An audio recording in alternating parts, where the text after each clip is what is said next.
void of money was no object. The gathering brought together some 60 young people for a program sponsored jointly by the World Bank's Youth-to-Youth community and a development-related social enterprise and media organization known as DevX. On the panel for this session, 4 young leaders from Aruba, Jamaica, Nepal, and Rwanda engaged the young audience to create meaningful change through stories on topics ranging from business to migration. My name is Jackson Vunganyi. Welcome to all our listeners around the world. Jackson Vunganyi, the co-host of Voice of America's Upfront Africa program, talked about youth innovation, technology, and politics. For me, think bigger. Every generation has its challenges.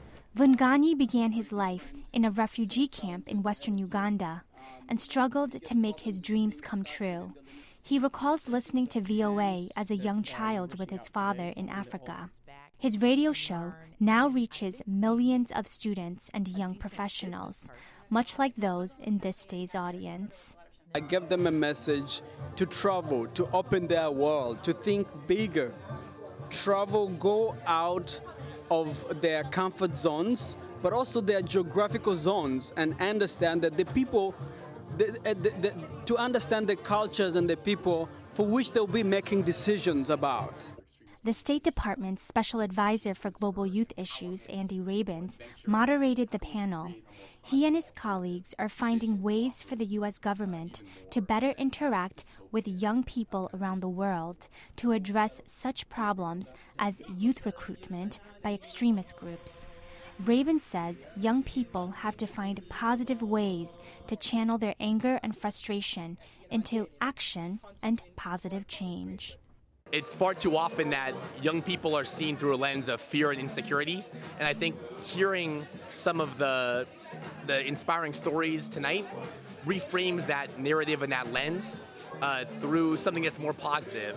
Jamie Lakel of the World Bank Group says she and her team try to channel fresh new ideas to the youth as World Bank initiatives to eradicate poverty through shared prosperity. By hosting these kind of events, you bring young professionals together from different industries to bring their ideas and work together to tackle, world pressing issues. Lakel points out that even though young people may live in different parts of the world, they still face many of the same issues. Kaye for VOA News, Washington.